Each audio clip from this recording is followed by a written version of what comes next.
이걸 들고 왔습니다. 오늘 본문은 마태복음 6장 19절에서 24절이 처음인데요. 교독을 했으면 좋겠습니다. 너희는 자기를 위하여 보물을 땅에다가 쌓아두지 말아라. 땅에서는 좀이 먹고 녹이 슬어서 망가지며 도둑들이 뚫고 들어와서 훔쳐간다. 그러므로 너희를 위하여 보물을 하늘에 쌓아두어라.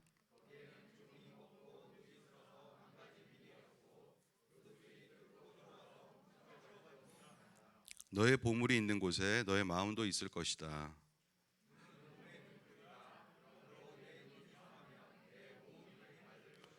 내 눈이 성하지 못하면 내 온몸이 어두울 것이다. 그러므로 내 속에 있는 빛이 어두우면 그 어두움이 얼마나 심하겠느냐.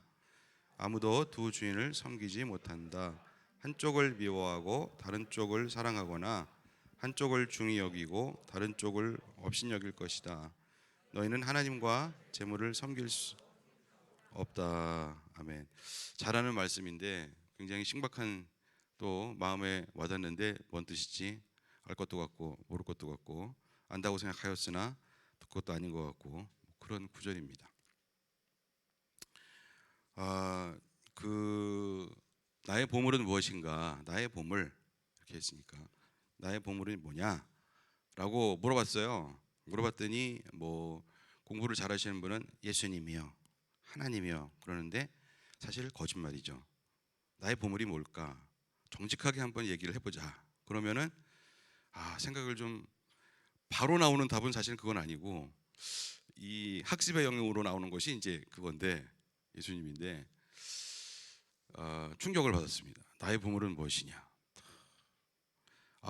이게 참 손녀가 태어나가지고서 손녀가 너무 이뻐. 그러니까 손녀가 자꾸 예수님이 안 나오고 손녀예요. 뭐 이렇게. 그 다음에는 이제 자식들. 그 다음에 이제 사모님 뭐 이렇게. 사모님 섭섭하시겠지. 근데 그 입에서 튀어나오는 게 진짜예요. 생각도 안 하고 그냥 바로 나오는 거.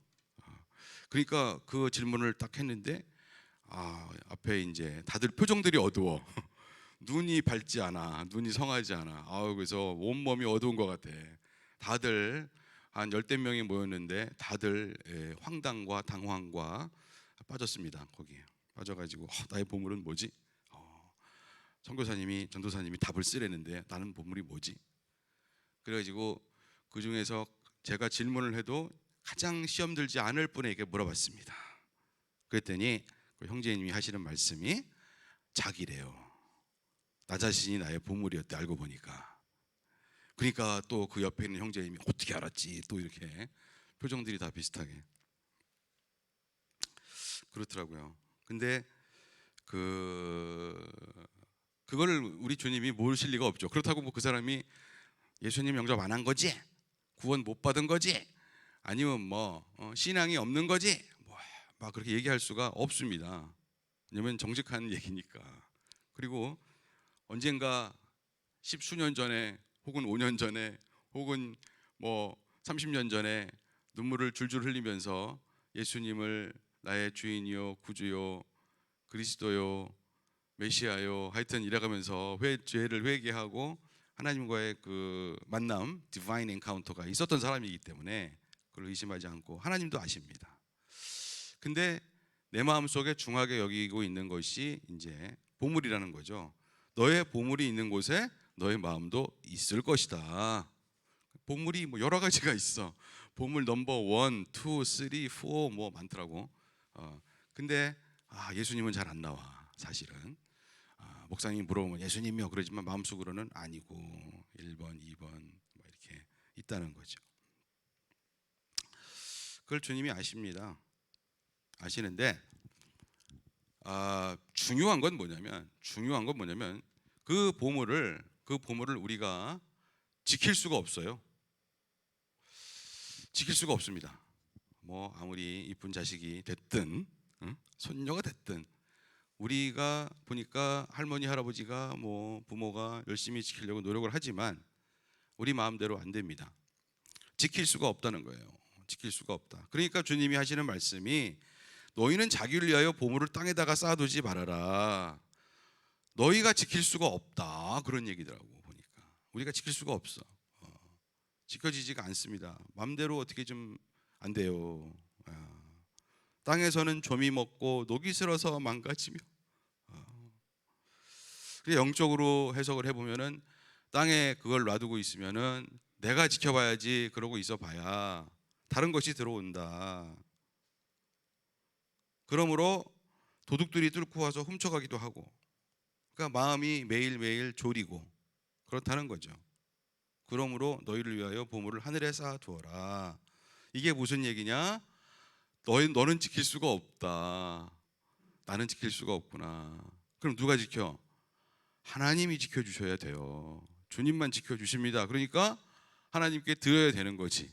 맡겨진 청지기밖에 안 돼. 우리는 항상 잊어버리고 사는데 하나님의 것입니다. 얘도 이쁜데 지금 아장아장 걷기 위해서 일어났다 앉았다 뭐 붙잡고 서고, 하나님의 것입니다. 그래서 헌화식 하는 것 같아요. 하나님의 것이에요. 다 하나님께 드려야 돼. 사실은 내 마음으로 재물도 그렇고 내가 중하게 여기는 1번, 2번, 3번 다시 한번 생각하는데 다 하나님께 드려야 되고 드렸어야 되고, 그래야 발 뻗고 잠을 잘 잘 수가 있다는 그런 얘기죠. 그런 얘기입니다.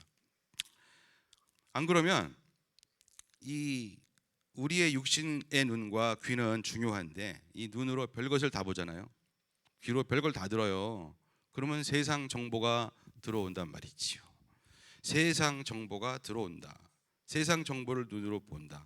그래가지고서 우리의 혼이 판단을 하고 결정을 하고 막 그러는데, 거기에는 세상 정보는 그것이 우리의 보물과 연결되고 합쳐지면 부러움, 욕망, 탐욕, 말도 안 되는 욕심, 그리고 두려움, 근심, 걱정, 이런 게 들어온다는 거죠. 그러니까 너의 보물이 있는 곳에 너의 마음도 있을 것이다. 그러면서 주님이 하시는 말씀이 눈은 몸의 등불이래. 그러므로 네 눈이 성하면 내 눈이 성하지 않다 이거죠. 왜냐하면 보물이 있는데 세상 정보가 들어와요. 그래가지고 이 정보가, 우리의 눈으로 본 이 정보가 우리의 보물과 합심하여 이상한 거를 만들어내요. 나오는 게 탐심, 두려움 이런 게 나온다는 거지. 그러니까 정말 이 그리스도인의 참 큰 장점이 아니라 이건 뭐 바꿀 수 없는 것은 하나님께 드릴 수 있다. 하늘 위에, 하늘나라에 하나님의 디멘션, 하나님의 차원, 하나님의 세계에 이것을 갖다 드릴 수가 있다는 거예요.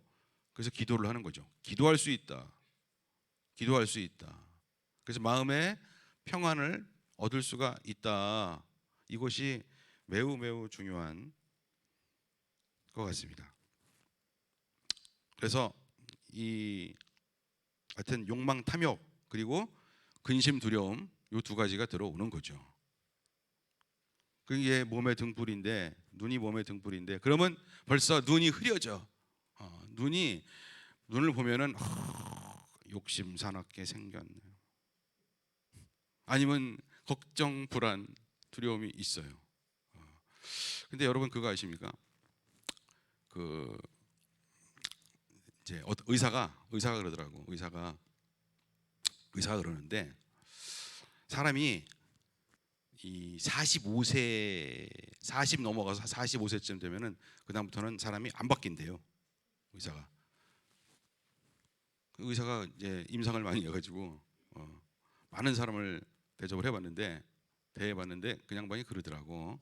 그 양반이 인간이 한 40대, 45세가 되면 벌써 인상이 쫙 이렇게 굳어진대요. 여기서 굳어진대. 그래서 어렸을 때 빨리 예수님을 믿어라. 이게 중요하고 40대 넘어서 또 주님을 만나면은 70대 넘어서 만나지 뭐 그게 좋을 것 같지만 잘 안 바뀌어요.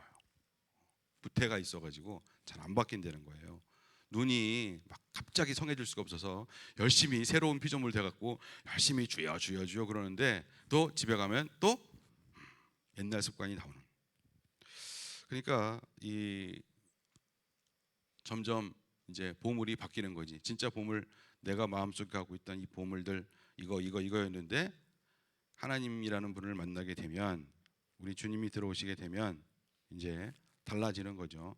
하나님께 드리는 연습, 위에 올려드리는 연습. 세상 거 웬만하면 좀 포기하고 올려드리고 하나님께서 지켜주십시오. 저는 그게 잘 쓰여지기를 원합니다. 제게 아니었습니다. 저의 능력이 아니었습니다. 이렇게 가는 것이 맞다고 생각을 합니다. 그러니까 우리 주님은 또 뭐라고 말씀하시냐면은 뭐 한쪽 눈이 뭐 죄를 짓거든 뭐 마태복음 5장에는 무서운 말씀 빼라 막 이런 말씀도 하시고 그런단 말이에요. 그러니까 하나님께 올려드리는 이게 매우 중요하고 잘하는 짓이고 정말 지혜로운 사람이고 그렇습니다. 그 하나님의 세계, 그러니까 그 세상 정보를 봤을 때 또 나의 보물이 있었을 때 그것을 빨리 하나님께 올려드리는 연습을 해야 된다. 어떻게 해야 돼? 그럼 눈을 감아야 돼요. 보지를 마. 아예 눈을 감고, 눈을 감으면 하나님이 보입니다. 눈을 감고 기도를 하고 주여 주여 저는 안 됩니다. 그러면 그분이 눈을 감아야 그분이 오시지, 눈을 뜨면 자꾸 딴 걸 보게 된다는 거죠. 인간은 그래요. 못된 것을 보면 못되게 돼요. 좋은 것을 보면 더 좋게 됩니다. 그러니까 보려면 하나님을 봐라. 하나님을 보는 방법은 두 가지가 있는 것 같아요. 하루 24시간 365일 어떻게 그렇게 하겠습니까? 그런데 적어도 하루에 지혜로운 사람은 정말 성경 통독이라도 하고 큐티라도 하고 그분을 만나는 시간, 하나님을 봐라. 말씀이 육신이 되어 우리 가운데 거하셨으니 말씀 하나님이에요. 하나님을 봐라. 그리고 기도, 눈을 감아라. 그러면 성령이 오신다. 간절한 마음으로 그렇게 해야 될 줄로 믿습니다. 모세가 말이죠. 너무 부러운 게 뭐 120세가 됐어도 기력이 쇠하지 않았고 눈이 흐리지 않았다. 어떻게 그랬을까? 방법이 뭐냐? 그는 1대1로 주님과 대면하여 만났던 자요. 이러니까 하나님을 봤으니까 그랬겠죠. 하나님의 마음을 항상 갖고 대면을 하고 이 교환을 하고 교제를 하고 커뮤니케이션을 하고 거기서 그분을 만났겠죠. 그러니까 하나님을 만나려면 영과 영이 만나는데 하나님은 우리의 혼을 만나지 않습니다. 우리의 영을 만나죠. 영이시니까 정직한 영. 그렇게 됩니다. 그러면 보물도 하나님 것이 되고 자식도 하나님의 것이 되고 손녀도 하나님의 것이 되고 손자도 하나님의 것이 되고 아주 중요한 것들 다 하나님의 것이 되고, 그래서 기도하고 하나님 다 드렸습니다. 그러면 주님께서 지시하는 대로 사랑할 수가 있다는 것입니다. 양다리를 걸칠 수 있느냐? 내 속에 있는 빛이 어두우면 그 어둠이 얼마나 심하겠느냐? 그럼 눈이 침침해지는 거죠. 속이 상하고 두려움, 걱정 이런 것으로 재리에 대한 염려 이런 것들, 두 주인을 섬기지 못한대요. 양다리 절대로 못 걸칩니다. 절대 못 고쳐요. 양다리 걸치기. 왜 그러냐? 하나님은 영이시라서 알고 교제하러 안 오셔. 그래서 양다리를 걸칠 수가 없어요. 결국은 한쪽을 선택하게 됩니다. 그래서 이제 걱정이 많다는 거죠. 우리 방배 하나 교회에 물을 안 주는 물 여기 있구나. 물이 필요하기 때문에.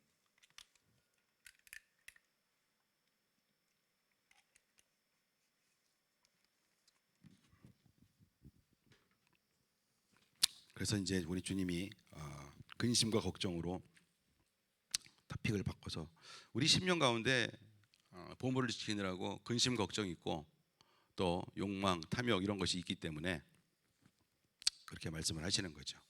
거기에 분명히 재물이 있어요. 인간은 재물에 매우 약하고 그 보물 가운데는 은행 어카운트도 있고 그렇다는 거죠. 그것을 우리 주님이 모르시지 않습니다. 마태복음 6장 29절에서 또 34절 다 하는 말씀인데 교독해 보겠습니다. 그러나 내가 너희에게 말한다. 온갖 영화로 차려입은 솔로몬도 이 꽃 하나와 같이 잘 입지는 못하였다.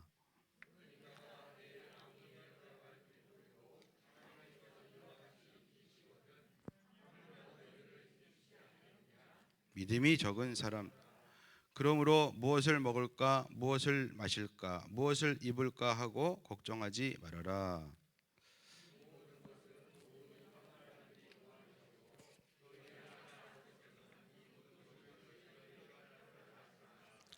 너희는 먼저 하나님의 나라와 하나님의 의를 구하여라. 그리하면 이 모든 것을 너희에게 더하여 주실 것이다. 그러므로 내일 일을 걱정하지 말아라. 내일 걱정은 내일이 맡아서 할 것이다. 한날의 괴로움은 족하다. 아멘.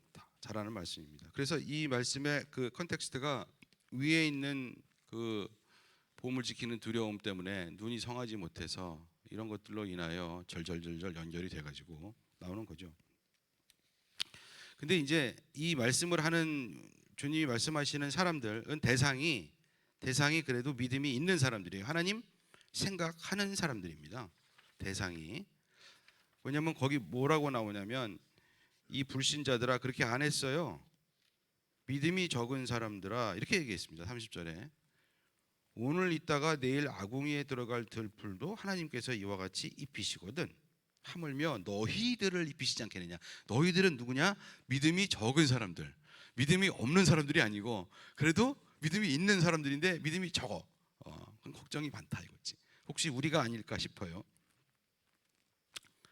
그래서 열심히 믿음을 키우는 연습을 하나님께 드리고 이렇게 해야 됩니다. 뭘 먹을까, 무엇을 마실까 이런 거 다 아신다. 그러면서 하늘에 올려드려라. 먼저 하나님의 나라를 구해라. 그게 그거죠. 하나님께 다 맡기고 나의 재물이 세상의 모든 재물은 다 무슨 재물? 불의의 재물입니다. 아무리 열심히 노력해서 벌었어도 능력이 없어갖고 능력이 없이 태어나가지고서 뺏긴 사람도 있어요. 당첨 안 된 사람도 있고 그렇지 않습니까? 그런데 그 불의의 재물, 모든 재물, 능력, 경쟁에서 이긴 거 다 좋은데 그랬는데 하나님께 드려라. 먼저 하나님의 나라를 구해라. 이게 답이다. 이렇게 우리 주님이 말씀을 하신다는 것이죠. 다 똑같은 얘기인데 그게 정말 베스트. 그리고 우리 그 신촌에서도 많이 한 얘기인데 실존주의 철학자 하이데거라는 사람이 있죠. 하이데거라는 사람이 있었습니다. 이 사람이 인생에는 세 가지 고민이 있다 그랬잖아요. 세 가지 고민이 있다. 실존주의 철학자 이분이 한 19세기 후반에서 20세기 이 사람인데 그 아날라시스를 잘했더라고요. 분석을 잘했어요. 그 세상에 세 가지 고민이 있다. 무엇을 먹을까, 무엇을 마실까. 이걸 이방인들이 하는 건데 안 믿는 사람들이 하는 건데 이방 사람들이 구하는 것이요. 그런다는 거죠.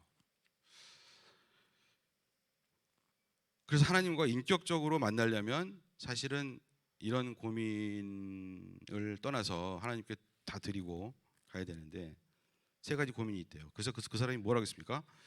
그 하나는 이제 먹고 사는 문제, 의식주의 문제가 중요하니까. 그리고 두 번째가 뭐냐면 사람에 대한 거래요.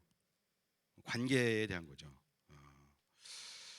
의식주의 문제가 첫 번째이기 때문에 열심히 돈 벌려고 하고 먹고는 살아야지 그러면서 둘째는 사람에 대한 것입니다.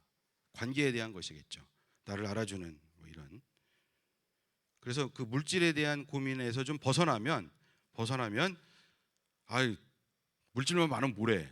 뭘 좀 알아줘야지. 그래서 관계에 대한 얘기가 문제가 들어가고 그 문제가 해결되면 세 번째는 드디어 자기 자신에 대한 그런 고민을 하게 됩니다. 자신의 존재와 이해에 대한 고민.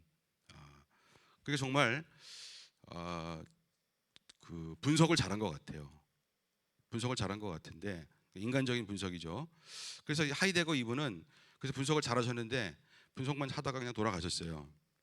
그러니까 뭐 천국 가는지 지옥 가는지 아마 이 정도 얘기했으니까 천국은 못 갔을 것 같은 그런 불길한 예감이 듭니다. 만 제가 이것을 가지고 고민을 해봤습니다. 근데 저의 결론은 뭐냐면 인간은 사실은 의식주의에 대한 문제도 절대 해결도 못하고 그냥 간다. 가면 지옥이다 라는 겁니다. 왜냐하면 이게 말이 쉽지, 이 의식, 이게 사탄이 마귀가 인간을 시험하는 거하고 비슷한 겁니다. 의식주의에 대한 문제, 정말 못 살 때는 저도 못 살아봤어요. 유학 시절에. 라면이라도 먹어야 되는데, 밥은 먹어야 되는데 이렇게 얘기를 하지만 어느 정도 살잖아요. 그러면 딴 게 또 먹고 싶어요. 옆집은 보니까 탕수육을 먹던데 우리 집은 왜 매일 그냥 보리밥이냐 이러고, 김치하고 된장찌개밖에 없냐, 그리고 엄마가 특별히 사과 한 쪽 이렇게밖에 안 되냐, 가끔 기분 좋으면 계란 한 개 주고, 이게 뭐냐 또 이러면서 사람이 좀 마음이 달라진다고. 그래갖고 좀 잘 사는 집은, 좀 먹고 사는 집은 옆에 보니까 거기는 또 무슨 이상한 출장 뷔페를 가가지고, 아니면 강남에 이상한 데를 가가지고 1인분에 막 5만 원짜리를 막 이렇고, 저 정도는 돼야 되지 않을까 이러지 않습니까? 이 자동차도 제가 프라이드부터 타봤습니다. 프라이드부터 일부러 프라이드 9000번이라고 내가 방배동에서 사역할 때는 일부러 프라이드 외건 뒤에 조금 나온 거, 그거를 97년도에 구입을 해가지고서 잘 나갑니다. 그래서 그걸 몰고 학교를 출근을 했더니 저 위에, 바로 위에 선배 교수님이 저를 불러요. 불러갖고 너 때문에 창피해서 못 살겠다. 네가 우리 학과 망신을 시키고 있다. 여기서 이 학교에서 프라이드 몰고 오는 놈은 너밖에 없다. 막 그런 얘기를 하십니다. 그래서 어떠세요? 이게 좋은데, 잘 좋은데. 정말 창피하다. 적어도 뭐 소나 타는 안 되더라도 아반떼 이 정도는 돼야지. 그러면서 당장 차를 바꿀 수 없느냐, 그래서 못 바꿉니다. 형이 바꿔줄래요? 잘 나갑니다. 그런데 점점 사람들은 이거 타가다가 타면 됐잖아요. 그런데 또 아니야, 이거 좋은 거 아니야, BMW 외제차 이렇게 간다고. 그게 뭐냐면 의식주가 해결이 안 된 거예요. 마음은 의식주가 해결이 안 됐어. 아파트는 안 그렇습니까? 빌라 살다가 아니 그러면 아파트 당첨이 안 된대 막 이러고, 평생 의식주 해결, 그 문제 해결 못 합니다. 인간은 욕심 때문에 못 해요. 눈으로 보는 정보가 있어가지고 못 한다니까요. 의식주 해결을 못 합니다. 의식주가 해결이 됐어. 그래서 나는 어느 정도 매우 됐어. 매우 상당히 됐어. 그러면 이걸 누가 좀 알아줘야 되는데, 그다음에 이제 인간관계를 또 잘해야지. 세상에서 잘 나가는 사람치고 인간관계 좋은 사람 별로 없습니다. 왜냐면 이게 피라미드인데 경쟁을 뚫고 지금 이 삼각형, 이 피라미드 바닥 의식주 해결하고 그다음 올라왔는데 해결한 사람 많지 않거든. 그러니까 인간관계가 그렇게 쉽지 않아요. 진정한, 제가 얘기하는 관계는, 릴레이션십은 진정한 사랑과 의리와 우정과 이런 관계가 쉽지 않은 거죠. 쉽지 않아요. 친구들을 생각해 보세요. 대학 동창들하고 별로 안 친하단 말이에요. 초등학교 동창들하고 친하단 말이에요. 그때는 아무 생각 없이 놀았다는 거지. 근데 중학교, 고등학교, 대학원 이렇게 되면은 생각이 많은 애들하고 논다는 거지. 쉽지 않다는 거지. 그리고 졸업을 하고 취직을 해가지고 인간관계를 맺는다. 이건 정말 쉽지 않습니다.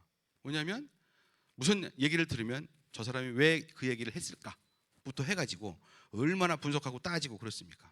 그래갖고 뭐 트루 릴레이션십 되겠습니까? 안 되죠. 그래서 여러분들 교회 나오시는 거 아니에요? 여기는 트루 릴레이션십, 여기는 진정한 관계가 있을까 봐 해서 나오시는 거 아닙니까? 있어야 되겠죠. 근데 교회에 나갔는데도 없어. 그냥 다 공짜로야. 인디비주얼리, 나는 나대로 너는 너대로 이렇게 간다 이거야. 그러면은 교회도 실망하는 거죠. 교회도 절망하는 거예요. 그러니까 이게 의식주의 문제를 해결한다, 이것도 쉽지 않은데 그 위에 있는 관계의 문제를 해결한다는 건 정말 어려운 겁니다. 근데 이 하이데거 씨가 그러는데, 이 하이데거 선생이 그러는데, 그 위에는 이 나는 누구인가, 우리 박세웅 전도사님이 쓴 그 유명한 책, 우리 아들들이 다 읽고 감동받은 책, 나는 누구인가, 이 문제가 기다리고 있습니다. 근데 그 문제까지 풀다가 죽는 사람 별로 없어요. 감은 뭐냐? 지옥이다 이거지. 왜? 너는 누군지 모르고 왔잖아. 내가 너를 지었는데 모르고 왔잖아. 근데 네가 어떻게 천국을 가니? 조개가 뜨거운데 프라이팬 위에 안 돼. 이렇게 되는 거지. 그렇게 되는 거예요. 세상이 그렇게 되는 겁니다. 그 마귀가 예수님을 시험할 때도 그런 것들을 가지고 테스트를 하십니다. 실제로. 그래서 인간은 절대로 행복할 수가 없어요. 실존주의 아니라 무슨 주의 아니라 뭐래도 인간 철학 갖고는 도저히 안 돼요. 안 됩니다. 근데 예수님이 오셔서 이야기를 했을 때 저는 정말 나중에 깨달았는데, 해머로 망치로 머리를, 대단하시다. 대단하시다. 내일 일을 걱정하지 마라. 너는 그런 존재가 아니다. 내일 먹을 거 그런 거 걱정하지 마.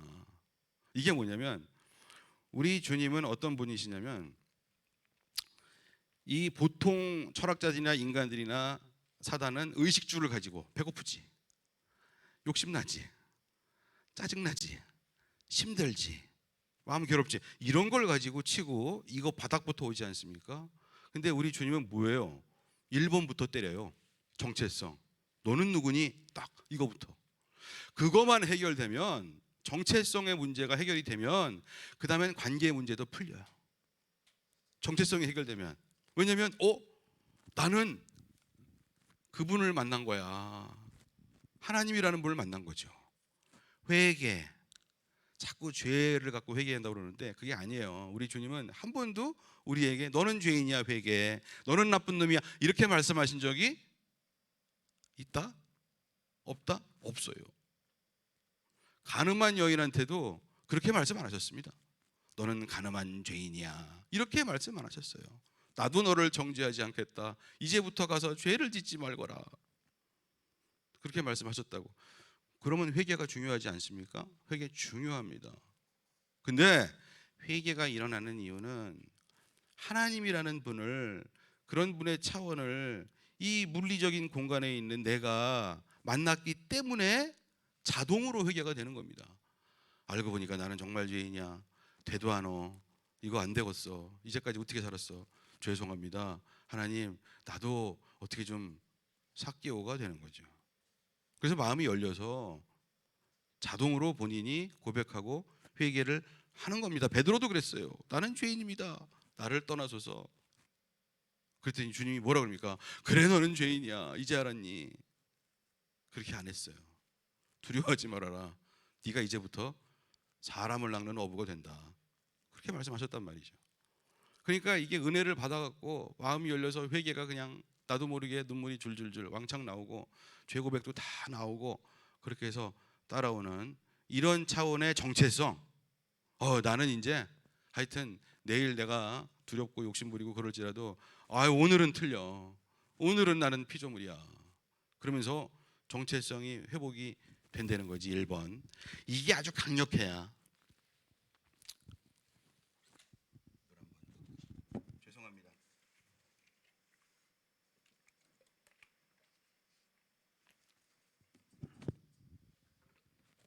이게 아주 강력해야.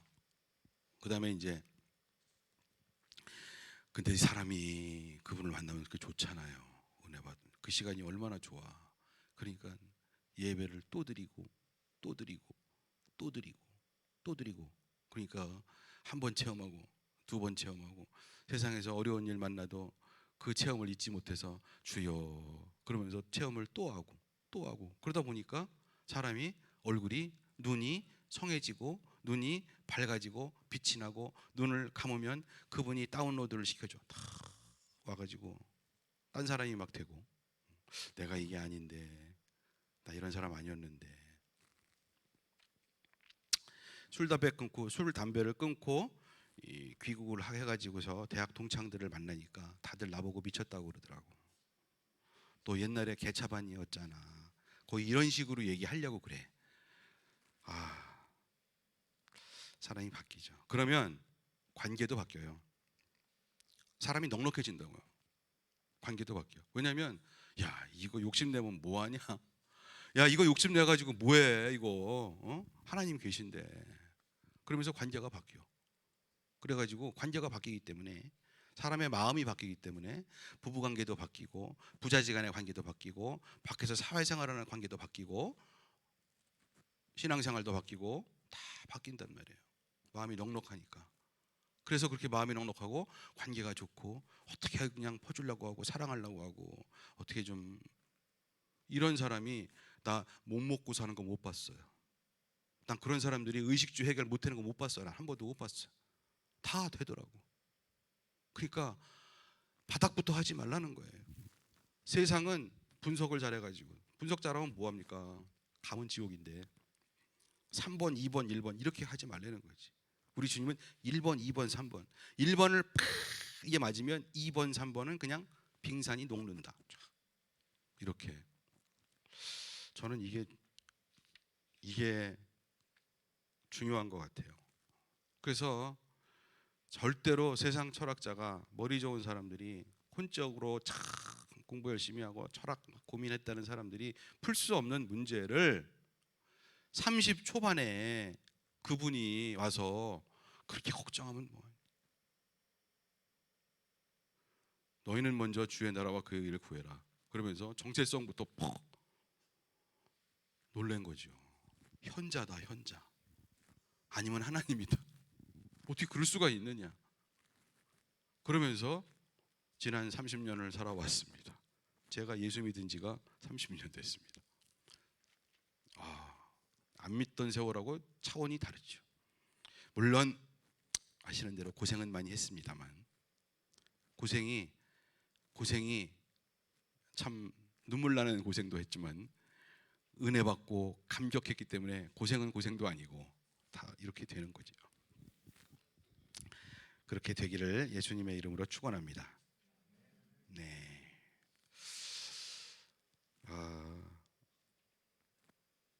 그래서 참 주기도문이 굉장히 중요한데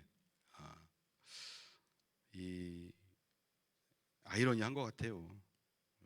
인간이 원래 믿기 전에 어떻게 사냐면 잘 먹고 잘 살려고 삽니다. 아닙니까? 맞잖아요. 네. 잘 먹고 잘 살아야 되는데 그거는 어프로치가 이거야. 3번부터 의식주의.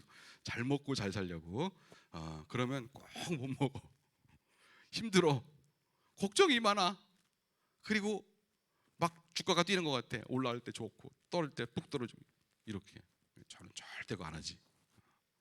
할 게 따로 있지. 내 마음을 왜 걷다 맡기냐. 나는 뭐 글쎄 집어넣고 잊어먹는 건 몰라도 그런 건 못한다. 잘 먹고 잘 살려고 인생을 살면 안 됩니다. 망합니다. 쫄딱 망합니다. 안 돼요. 어떻게 살아야 되냐면 우리 주님 말씀은 잘 죽으려고 살아야 됩니다. 끝이 좋아야 돼. 잘 죽어야 돼. 죽을 때 하나님 나라 갈 때에 죽을 때 잘 죽어야 돼. 잘 죽으려고 사는 사람은 제대로 인생을 살아요. 사람들의 평가가 달라요. 그게 십자가를 지는 삶인데 어떻게 보면 잘 죽으려고 살아야 돼. 끝이 좋아야 돼요. 그 예수님 말씀이에요. 잘 죽으려고 살아야 돼요. 잘 죽으려고 사는 사람은요. 잘 죽으려고 하나님께서 어떻게 나를 평가하실까 잘 죽으려고 사는 사람은 인생 자체가 좀 달라요. 어떻게든지 열매를 맺으려고 해요. 왜냐하면 오늘 죽을지 내일 죽을지 내년에 죽을지 내후년에 모릅니다. 어떻게 합니까 인간이. 근데 후회가 없다. 잘 죽으려고 사는 사람은 언제 죽어도 언제 주님이 데려가셔도 후회가 없다는 거예요. 그렇게 살아야 됩니다. 굉장히 아이러니하지요. 근데 잘 죽으려고 사는 사람치고 열매를 못 맺는 사람이 없고 잘 못 사는 사람이 없어요. 다 열매 맺고 잘 살아요.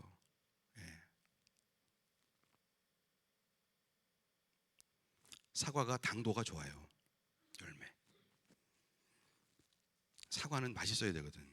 제가 사과를 좋아하는데 어떤 거는 달지 않은 사과도 있더라고. 당도가 좋아야 돼요. 그러니까 잘 살려고 살면 안 됩니다. 잘 먹고 잘 살려고, 그게 인생의 목적이다. 그거 필패입니다. 그건. 잘 죽으려고 살아야 돼요. 내일, 모레 몰라요. 그런데 후회가 없어요. 왜 후회가 없어요? 하나님 나라가 분명히 있다. 그리고 열매를 맺어야 된다. 주님이 나에게 뭐라고 말씀하셨다. 이게 저는 매우 중요한 인생이라고 생각을 합니다. 자, 마태복음 6장 9절.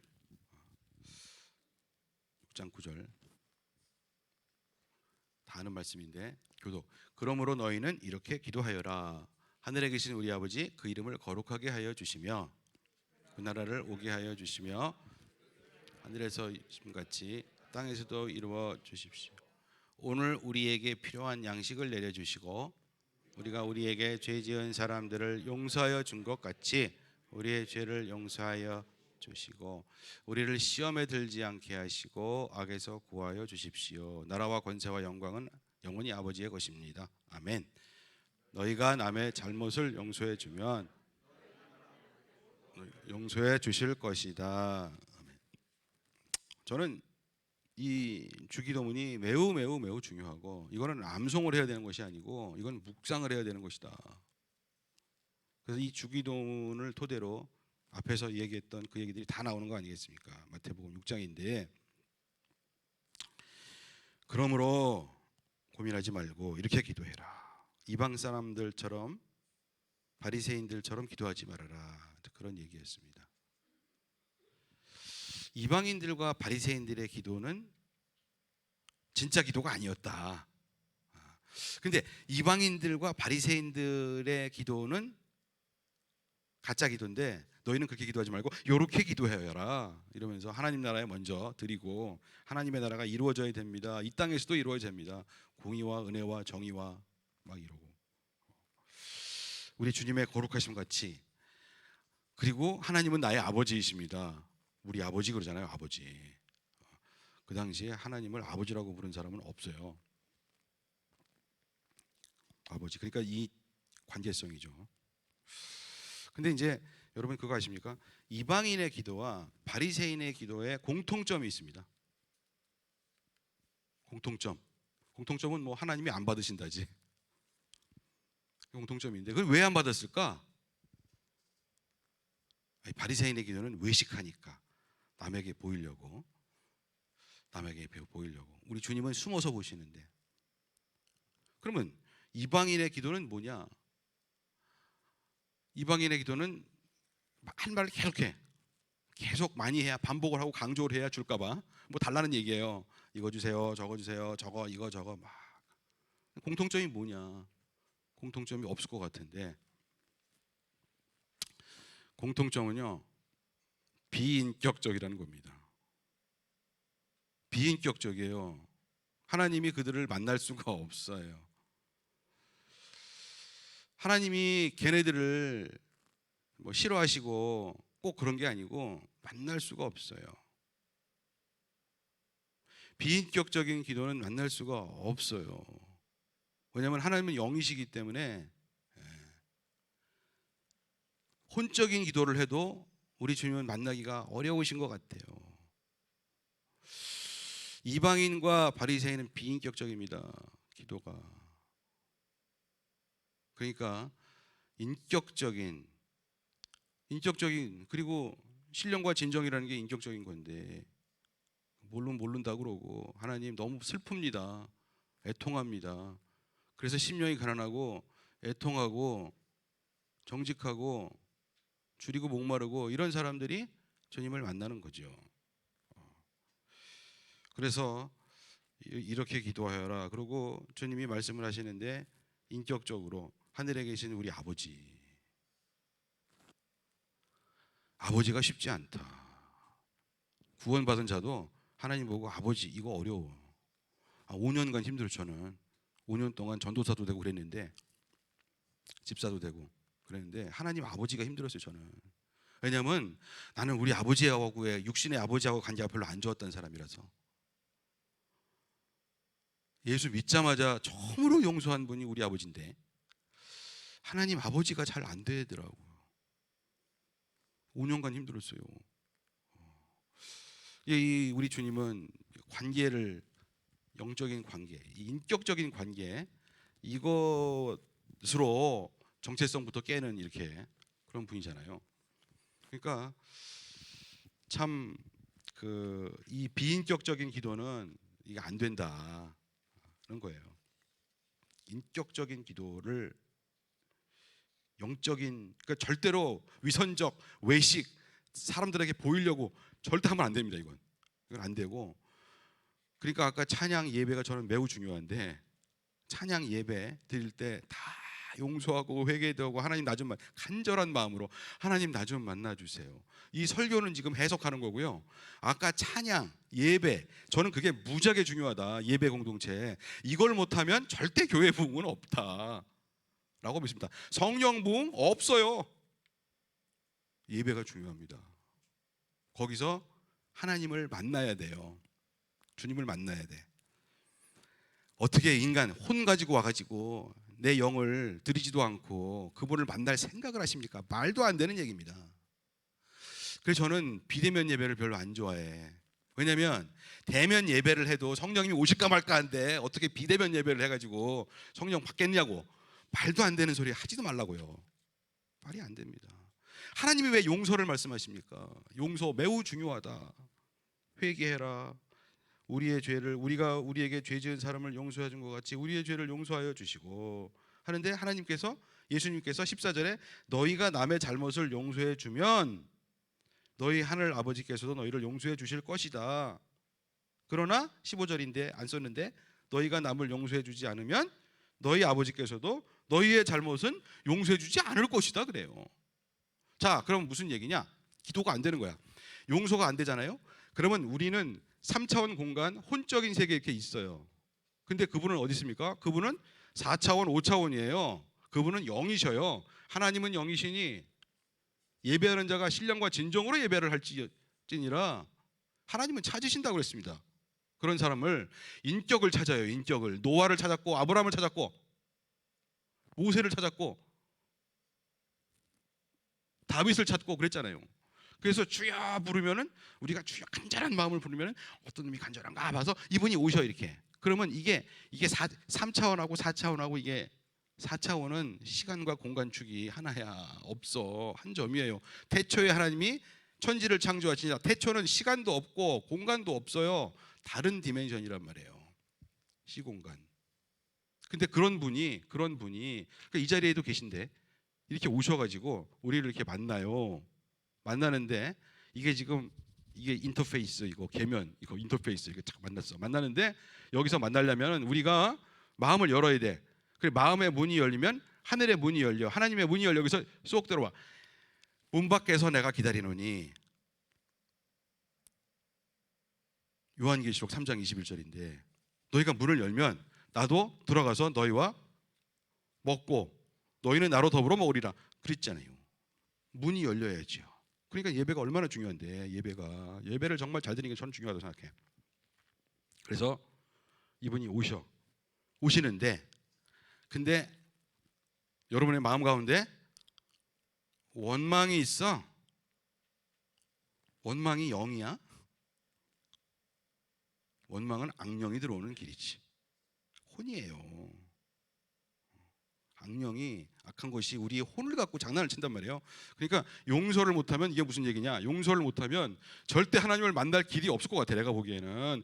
우리 주님이 이게 막 너 원망 있지, 너 회개해야지, 막 이렇게 말씀하시는 거 아니에요. 나는 너를 만나고 싶어. 그런데 마음에 용서가 없어. 네가 혼이 있잖아. 그러니까 난 너를 만날 수가 없어. 그렇게 말씀하시는 거예요. 안타까워서 말씀하시는 거란 말입니다. 그러니까 이게 우리가 할 수 있는, 주님이 원하시는 이 은혜의 차원의 용서, 이건 반드시 이루어져야 돼요. 그게 없지 않습니까? 그게 없으면 그 사람은 절대로 영의 세계로 못 들어갈 것 같아요. 주님이 만날 수가 없어요. 제발 그거 그만둬라. 이렇게 말씀하시는 거예요. 그러니까 예배가 중요한 거죠.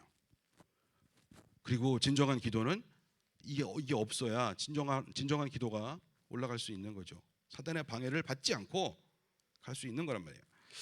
그러니까 참 그렇구나. 비인격적인 만남은 우리 주님이 절대 싫어하시고, 하나님의 영은 내 영을 만나고 싶어 하시는데 나의 혼이 이 용서가 안 되고 막 원망이 있고, 그러니까 이런 거 다 해결되고, 그래서 이제 우리가 예배도 드리고 그 다음에 기도할 때에 전도사님이나 목사님이 나와서 기도하고 마음속에 있는 거 다 털으시라고 그렇게 얘기를 하지 않습니까? 그런 거죠.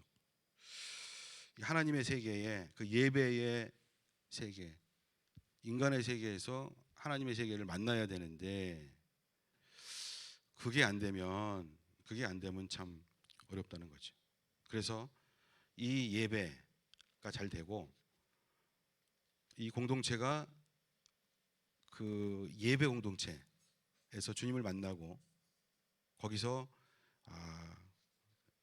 용서가 되고, 또 하나님께 나의 욕망과 나의 보물들을 다 올려드리고 내 거 아닙니다. 다 올려드리고, 그럴 때 이제 이 우리의 정체성이 드러나는 거죠. 확립이 되고, 그러면서 주님이 쓰는 공동체, 주님이 쓰시는 사람, 주님께 은혜를 받는 사람이 됩니다. 여기서 아멘 하면 참 좋겠는데, 네. 신촌도 이렇게 그러던데 참 여기도 그러네요. 그러면서 요한복음 14장 12절에서 15절, 그래서 이제 그렇게 됐어. 하나님께 다 올려드리고 나의 보물 다 올려드리고, 내 눈이 성령이 들어오셨어. 하나님의 영이 들어오셨어. 주님이 말씀이 성령의 검이 들어오셔서 막 주장을 하시고 예배가 회복이 되고 막 이렇게 돼. 그러면 요한복음 14장 12절부터 15절 교독합니다. 내가 진정으로 너희에게 말한다. 나를 믿는 사람은 내가 하는 일을 그도 할 것이요 그보다 더 큰 일도 할 것이다. 그것은 내가 아버지께로 가기 때문이다. 너희가 내 이름으로 구하는 것은 내가 무엇이든지 다 이루어 주겠다. 이것은 아들로 말미암아 아버지께서 영광을 받으시게 하려는 것이다. 너희가 무엇이든지 내 이름으로 구하면 내가 다 이루어 주겠다. 너희 나를 사랑하면 내 계명을 지킬 것이다. 아멘. 네. 진정으로 예수님이 진정으로 얘기 안 해도 진정이신데 진정으로를 두 번이나 했다. 이건 엄청 중요한 얘기다. 그런데 내용이 너무 엄청나. 왜냐하면 나를 믿는 사람은 내가 하는 일을 그도 할 것이요 그보다 더 큰 일도 한대요. 이게 말이 되나? 우리가 주님이 하는 일, 주님이 하셨던 일, 더 큰 일도 한다. 12명 데리고, 그 교회의 DNA인데, 공동체의 DNA 이걸 하신 건데, 그걸 하셔서 결국은 세상을 다 뒤집어 부신 건데, 더 큰 일도 할 것이다. 그것은 내가 아버지께로 가기 때문이다. 성령이 오시니까. 너희가 내 이름으로 구하면 다 이루어 준대요. 나를 사랑하면 내 계명을 지킬 것이다. 그러니까 이것이 다 앞에서 한 그 얘기들입니다. 그런 예배 공동체가 되면 하나님이 우리를 만나고, 그래서 제가 이 어디에 포커스를 뒀냐면, 또 그보다 더 큰 일, 이게 뭐지? 주님이 하신 일이 뭐지? 여기에 포커스를, 교회인데, 교회가 이 초석이 돼가지고서 선교도 하고 이러는 건데 더 큰 일도 할 것이다. 예수님을 정말 사랑하면 하나님께 다 올려드리고 사랑하면, 계명을 지키면, 예수님의 계명, 서로 사랑하라. 내가 너희를 사랑한 것 같이 서로 사랑해라. 마음을 다하고 뜻을 다하고 목숨을 다하고 주 너의 하나님을 사랑하라 하였으니 이것이 가장 크고 첫째 되는 계명이요. 둘째도 이와 같으니 네 이웃을 네 몸처럼 사랑해라. 사랑인데 사랑하면서 예수님이 저절로 증거가 되는 거지요. 하나님께 다 올려드리고, 왜냐하면 먼저 하나님을 사랑해야 되니까. 주님을 사랑하면 주께서 다 지켜주시니까, 만나 주시니까. 그러면서 사실 그 만남이라는 게 이 엔카운터, 하긴 뭐 하나님 만남 수양회도 하고 많이 하지 않습니까?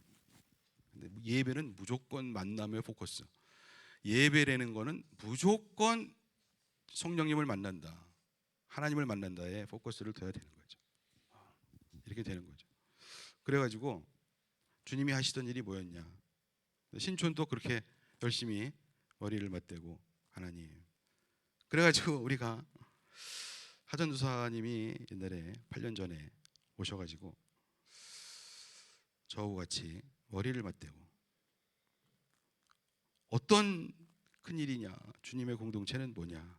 그래갖고 우리가 이제 그 썼대는 게 슬로건, 사랑과 성령으로 충만한 제자들을 낳고 키우고 보내는 초대교회 같은 공동체, 이걸 만들었어요. 그래서 두 사람이, 우리가 둘이가 야, 잘 만들었다 이래가지고, 사랑과 성령이 충만해야지 예배 공동체, 그 다음에 제자들이 나와야지 말씀 공동체, 키우고 보내는 초대교회 같은 선교 공동체, 뭐 그건데, 저는 중요한 게 사랑과 성령으로 충만하니 중요한 것 같아요. 예배 공동체가 안 되면 제자 나오기 어려운 얘기고, 그랬던 것 같아요. 그러면서 정말 주님이 원하시는, 주님이 우리를 쓰실 건데 더 큰 일은 뭐냐? 충만한 공동체. 예수님이 12명 데리고 하셨지만은 사랑과 성령으로 충만한 공동체, 그리고 말씀 공동체, 이것이 정말 중요하고 예배 공동체가 중요한 것 같아요. 하나님을 만나지 못하면 어렵습니다. 그래야만 막 제자가 되겠습니다, 말씀을 지켜보겠습니다, 십자가를 져 보겠습니다, 막 이러고 되는 거죠. 그렇게 나의 보물도, 집에 있는 보물도 하나님께 다 올려드리겠습니다, 이렇게 되고, 그게 참, 그러면서 우리가 참 체험을 하고 주님을 체험하는 공동체가 되고 그러면 좋겠습니다. 21절이 있는데요, 우리 방배교회는 암송구절을 뽑아라 그래가지고서 21절을 뽑았습니다. 21절 같이 한번 시작. 내 계명을 받아서 지키는 사람은 나를 사랑하는 사람이요, 나를 사랑하는 사람은 내 아버지의 사랑을 받을 것이다. 그리고 나도 그 사람을 사랑하여 그에게 나를 드러낼 것이다. 아멘. 내 계명을 받아서 지키는 사람은 나를 사랑하는 사람이요, 하나님을 사랑하고 또 형제들을 사랑하고, 이것이 충만하고, 예배가 성령님이 충만하고, 그러면 사랑할 수밖에 없지. 나를 사랑하는 사람은 내 아버지의 사랑을 받을 것이고 나도 그 사람을 사랑해서 그에게 나를 reveal, expose, 드러낼 것이다. 주님을 체험하게 되는 거지요. 사역 가운데서도 체험하고 예배 가운데서도 체험하고 세상에 나가서 빛과 소금 할 수 있습니다. 그래서 주님을 체험할 수 있다는 거죠. 그래서 저는 21절이 매우 중요하다. 난 주님을 만나야 되는데, 예배 때 정말 이 골방 기도할 때 다른 차원의, 완전히 고차원의 그 살아계신 부활하신 예수님을 체험을 해야 뭐가 된다는 거지요. 그래야 그분의 말씀을 받아 적고 마음에 간직하고 세상에 나가서 빛과 소금 되는 체험을 할 때에 주께서 거기서 삶의 예배에서 우리에게 당신을 보여줄 것이다, 그런 얘기가 됩니다. 그러면 여러분은 어떻게 되시는지 아십니까? 그러면 결국은 나중에는 어떻게 되냐면 또 물어보는 것이, 체험을 했어, 당신의 보물은 무엇입니까? 그러면 그때는 비로소 답을 합니다. 예수 그리스도. 예수 그리스도. 이렇게 나온다는 거죠. 그래서 제가 오늘 나의 보물, 나의 하나님 그렇게 했습니다. 그것이 처음부터 바로 예배 공동체, 제자, 사랑과 성령으로 충만, 빛과 소금, 나가서 십자가 지고 견뎌보고 해서 주님을 체험하고 당신의 사랑을 체험하고 이런 것 없이, 이런 것이 별로 없는데 여러분의 입에서 당신의 보물은 무엇입니까? 그러면 예수 그리스도, 그렇게 나올 것 같습니까? 그렇게 안 나옵니다. 그러니까 한 걸음 한 걸음 가야 되는 거죠. 말씀 끝났습니다. 말씀은 끝났고 우리 같이 좀 기도하고요. 헌신송 하기 전에 잠깐 한 1, 2분 기도하고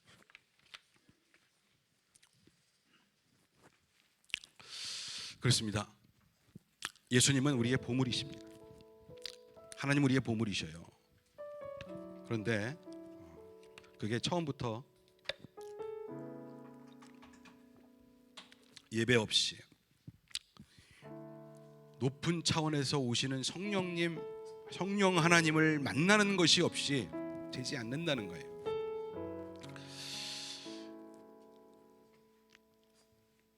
같이 좀 기도했으면 좋겠습니다. 하나님, 제가 갖고 있는 보물을 다 우리 주님 앞에 올려드립니다. 저는 그걸 지킬 수가 없습니다. 지킬 수가 없어요. 주님이 지켜주십니다. 내가 지키려고 했다가 눈만 빠졌습니다. 어두웠습니다. 걱정, 근심, 탐욕, 부러움이 막 들어와가지고 힘들었습니다. 성령님 오시옵소서. 성령님 오시옵소서. 오셔서 저의 마음을 만져주시고 저의 마음을 뒤져주시고, 하나님 제가 오늘 말씀 다 들었는데 저의 주인을 주님으로 정말 모신다면 내 보물 다 우리 하나님께 올려드리겠습니다. 저의 자식, 저의 꿈, 저의 소망, 제가 갖고 있는 재물 이런 거 지킬 수가 없습니다. 주님께 다 올려드립니다. 하나님 받아 주시옵소서. 저의 걱정도 근심도 다 받아주시고 다 가져가 주시고, 아버지 하나님, 내가 누군지, 나의 정체성이 뭔지, 사랑하는 아들, 사랑하는 딸이 돼가지고서 주님 앞에 정말 인격적인 기도와 예배를 드리기를 원하오니 성령님 오시옵소서. 지금 나를 받아 주십시오. 기도하겠습니다. 통성으로. 할렐루야. 우리 주님을